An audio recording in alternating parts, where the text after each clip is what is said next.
Je remercie News Sécurité de me faire intervenir une nouvelle fois dans cette émission au nom de la loi.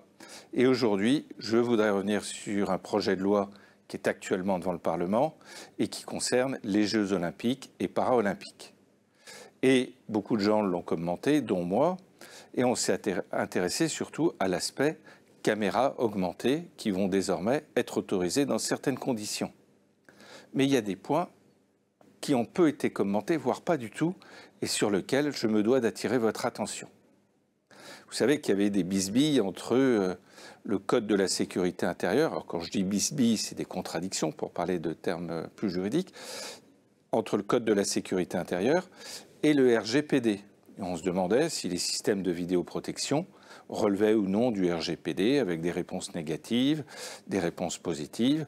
Le principe de la CNIL, qui n'est pas celui auquel j'adhère, qui était de dire tout ce qui n'est pas expressément autorisé est interdit.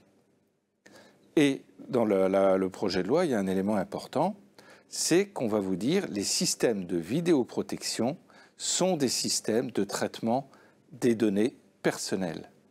Ce qui veut dire qu'on se soumet complètement au RGPD et le projet de loi a expurgé du Code de la sécurité intérieure tous les éléments contradictoires.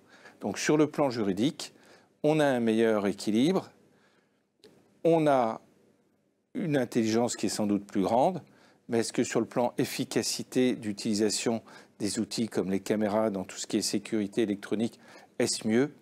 J'ai quelques doutes. En tout cas, merci à News Sécurité de m'avoir permis de faire ce petit commentaire.